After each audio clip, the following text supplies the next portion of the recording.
Hey, it's me. I know you can't really recognize me because I've tightened up my shave and had a tiny little haircut. Thanks to my daughter. Well, I did this. She did this stuff. Gotta love a pandemic. Anyways, we're gonna dive back into a little more camera tracking, and I'm gonna do a different scene. And I did not include this footage originally, so it's going to be an extra link that you'll see that is special footage just for this guy. Kind of deals with a different perspective, but also helps us think about depth of field and all that good stuff. So look for the file called Office Desk, and we're going to work with that. And I am still only working in the composition that I originally called Camera Track 02, but you can make another one. It's just only 10 seconds long because I'm trying to keep things manageable just for training, right? So if you need to make a new comp, just go to composition, new comp, and make sure that it's 1920, 1080, and then the duration of 10 seconds. This one, for whatever reason, is 14.5. I'm going to hit cancel. Bye. So the Office Desk movie is the one I want to pull in. And it's just this sort of, dolly shot across a desk. But what's nice about this shot is that it has a foreground and a background. The background is way out of focus. I just want to demonstrate the power of After Effects Tracker in order to identify still, even though things might be a little out of focus. The stuff that's in focus is what is the hero here. It's going to help it differentiate foreground and background and still be able to create a nice track. So I'm going to go to animation, track camera. It's going to start doing its thing, and it shouldn't take too long. But the idea here is that we'll find the markers that appear to be, along the plane of what the surface of the desk would be.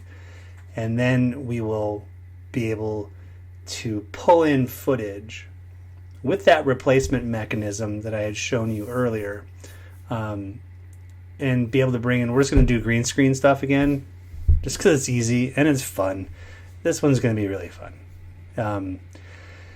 And it's going to put a song in your head that you may not want. And it could be there for a day or two. And I am sorry for that. But you can always just turn the the audio track off. But I will not. I won't. All right, so it's just finishing up here the last couple of frames. And then it's going to take that analyzation to make a solve, right? So here are all the dots that After Effects says, okay, I'm picking up what you're laying down. And notice how even the size of those markers changes from foreground to background. So things closer to us have bigger little crosshairs, and the ones further away are smaller. So that's really kind of amazing that After Effects can make that understanding of depth, and it's magical. Like, okay, so the other thing I want to say is this little code that was made for this was invented by college students at MIT. I mean, they were at MIT, so it's MIT, but still, college kids came up with this algorithm and the coding to make this happen. The people at Adobe did not. This was not their thing.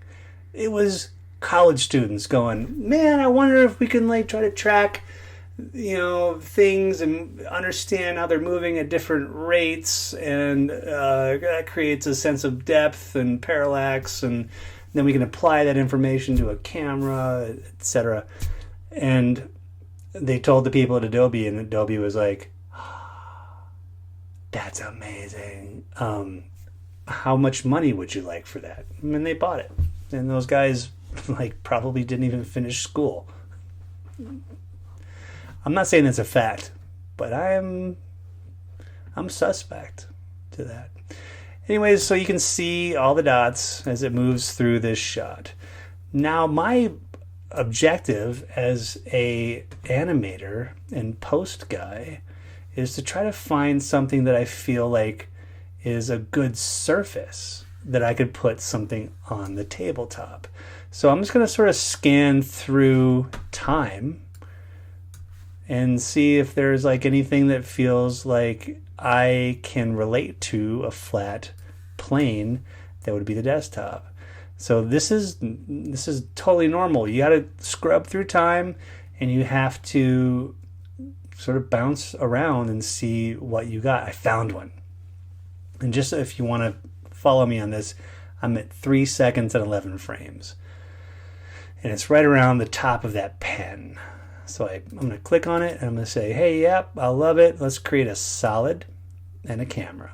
So now my camera's in here. My solid is here. And I can see that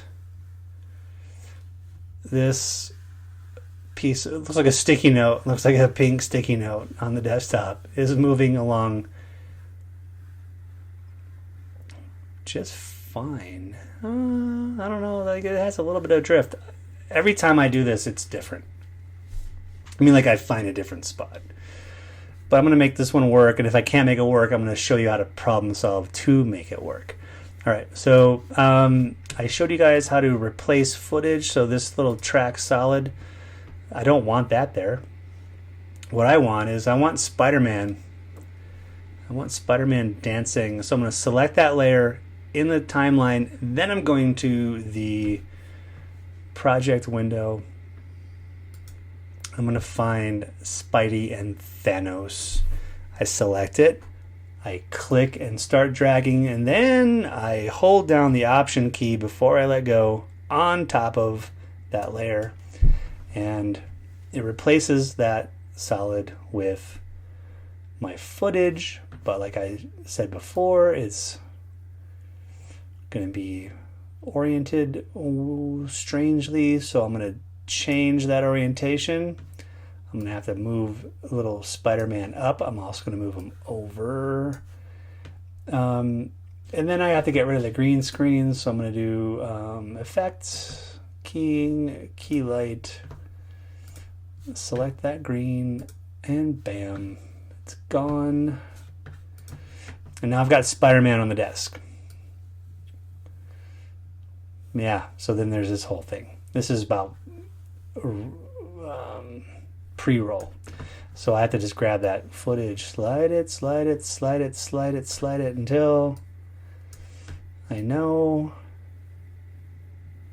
the very first frame doesn't have any of that white stuff. So now I should have a Spider-Man on top of the pile of papers. But notice, I can see already just by scrubbing, he's not moving fast enough. So he's too far back. This is an issue that proves that this is not perfect. But as long as you understand the relationship of space and the dynamic of our interpretation of that space, we should say, okay, Spider-Man is not moving fast enough. So, two things need to happen. First, pull him closer to the camera. So I'm going to have to find that Z, and I'm going to have to say, like, come on, a little closer, and then I can move you back over here, and maybe up again. I have to test it and see if it feels like he's locked into that zone, because this is important, right? This is the way that we create believability. All right, here comes the music.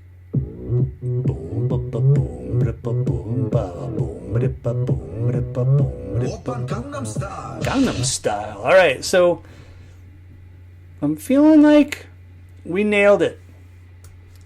However, he is in the distance that is blurred out. I can do this two ways. I can fake it and just go to the blur effects and try to just blur him out to make him work, and that would be fine. But what I want to do is I want to bring in a secondary character here. So I'm going to select that layer. I'm going to duplicate it. But since I have to change time, I'm going to turn that audio layer off. And I'm going to do two things. I'm going to slide this duplicate over yonder. I'm also going to scale it up a little bit, move him closer, and try to get it so that it's like on this receipt or whatever this paper is. But I'm going to just slide the footage forward because little do we know there's a special guest on stage, and it is Thanos. I'm going to try to find the same pose for Thanos. I'm just going to keep moving that timeline down. Oh, he's right about here, looks like. I'll extend that. But then I also have to just look ahead and make sure that I don't have any weird stuff going on. So I'm going to scrub. I'm scrubbing and I'm saying, do you feel like you're locked in? And he's moving too fast. So I moved Thanos too close to the camera, so I'm going to have to move Thanos back a little bit.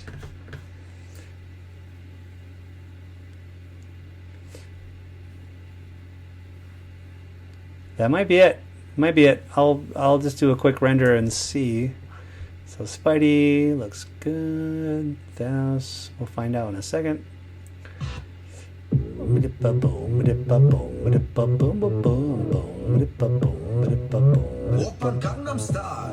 I just still feel like he's drifting. He's got a little bit of a drift.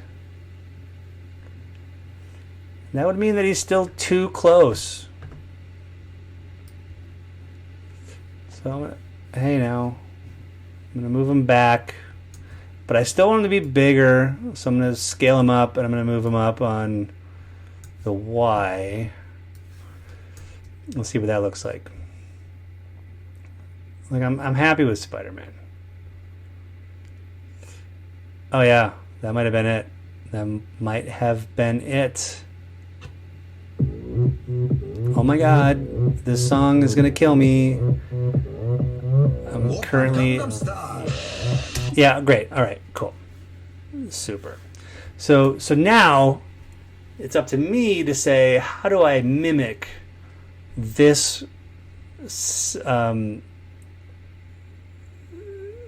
cinematography for the shot. I always have a hard time with that word. Cinematic. I think that's it. Cinematic. I'm going to take the camera. I'm going to hit AA to get my camera options up, and I'm going to turn depth of field on. Okay. So then I have to figure out what my focus distance is. My focus distance is even closer to me than Thanos. So then how do I know this? I have to look at it from a different view. I have to go to the top. In my top, I'm going to zoom out. Oh, Jesus. And I have to find Thanos, which is this one. Okay. Oh, that's actually pretty good. But my focus distance is this line. So as I scrub left and right, you can kind of see like I'm getting closer to Thanos and further away from Thanos, or like closer to Spider-Man and so on. So I'm gonna hold it somewhere just a little bit shy of Thanos. So I kind of lucked out there. I'm gonna go back to my active camera. Pull that back into view. And now it's time to play with my aperture. And so as I increase my aperture, it increases my blur level. So I'm letting more light into the camera. And I have to try to figure out, like, what does the text look like on that piece of paper where Thanos is? And how blurry is that area where Spidey is? So you can do that. That's the first change that you have to make. But then you can go back to your focus distance and say, well, maybe I need to give Thanos a little more focus, and then you can increase your aperture again, blur out the background even more, and then maybe adjust your focus distance and just try to find that happy place. So now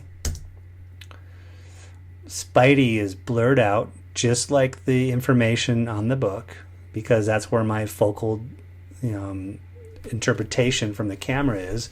Thanos, he might be a little too clear, but I don't know. I'm almost loving it. So Spidey's back there.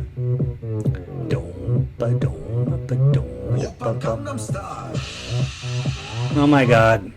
I can't wait for this tutorial to be over, because I was done with this song 8 years ago. But isn't that cool? It's so cool. Spidey in the distance. And they're in sync almost. No, they're a little out of sync. So Spidey throws his hand up right there. So I want to take Thanos and say, where are you? You're right there. Make sure I change my out point. And now, just because I know you're not tired of the song yet, we're going to hear it one more time. Just one more time. But they're in sync, and that's cool. It's pretty great.